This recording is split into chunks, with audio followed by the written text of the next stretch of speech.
বর্তমানে সিনেমার চেয়ে শোরুম উদ্বোধন, প্রমোশন, ফটোশুট এবং ব্যবসায়িক কাজ নিয়েই বেশি ব্যস্ত সময় পার করছেন ঢালিউড কুইন অপু বিশ্বাস। এছাড়াও কয়েকদিন আগেই ইউটিউব চ্যানেল খুলে উপস্থাপনার সঙ্গেও নিজেকে যুক্ত করেছেন তিনি। তবে যত কাজই অপু করুক না কেন, তাকে সিনেমায় দেখার জন্য সবসময় মুখিয়ে থাকেন তার ভক্তরা। সর্বশেষ 2023 সালে নিজের প্রযোজিত ও সরকারি অনুদানের সিনেমা লাল শাড়িতে দেখা যায় অপুকে। যদিও ব্যর্থ সিনেমার তালিকায় জায়গা করে নেয় ছবিটি। তারপর আর কোনো সিনেমাতে কাজ করেননি এই চিত্রনায়িকা। তাই স্বাভাবিকভাবেই ভক্ত অনুরাগীদের মনে প্রশ্ন উঠেছে, সিনেমা কি ছেড়েই দিচ্ছেন অপু বিশ্বাস? কেন বড় পর্দায় দেখা যাচ্ছে না তাকে? সম্প্রতি একটি শোরুম উদ্বোধনে হাজির হয়ে গণমাধ্যমে এমন প্রশ্নের জবাব দিয়েছেন অপু। তবে অপু সাংবাদিকদেরকে প্রশ্ন করেন, বাংলাদেশে সিনেমা আসলে হচ্ছে কয়টা?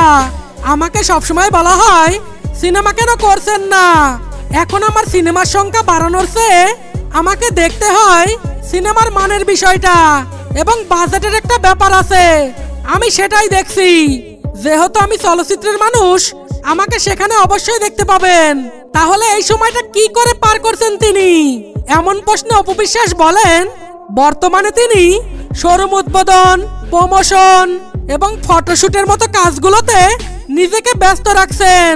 এ প্রসঙ্গে অপু বলেন, যেহেতু আমি একজন অভিনেত্রী ও একজন পেশাদার মডেল, এসবও আমার কাজ।